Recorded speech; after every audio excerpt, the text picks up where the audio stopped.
இந்த மூட்டை மூட்டை இருக்குது பாருங்கள், இதாங்க இந்துப்பு. உப்பு இல்லாத சமையலா நினச்சே பார்க்க முடியாது. இந்த இந்துப்பு மலைப்பகுதியில் பாறையாக இருக்குது. அந்த பாறைகளை எடுத்து வெட்டி அதை பவுட்ராக்கி நமக்கு பவுட்ராகவும் கல்லுப்பு ஆகவும் ரவை மாதிரி ஃபார்ம்லேயும் நமக்கு உப்பு இந்துப்பு கிடைக்கிது. நாங்கள் இந்த உப்பை மொத்தமாக வாங்கி சுத்தப்படுத்தி பேக் பண்ணி எல்லாருக்கும் கொடுத்துட்ருக்கோம். இந்த உப்பில் பலவிதமான சத்துக்கள் இருக்குதுன்னு சொல்லிட்டு நம்ம பெரியவங்க சொல்கிறாங்க. இது சித்தாலையும் ஆயுர்வேதிக்லேயும் அந்த காலத்துலேருந்து இந்த உப்பை பயன்படுத்திட்டு வராங்க.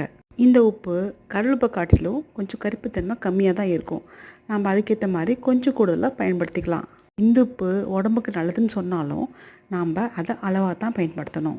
எந்த உப்புமே அதிகமாக சேர்த்தா நம்ம உடம்புக்கு நல்லது கிடையாது.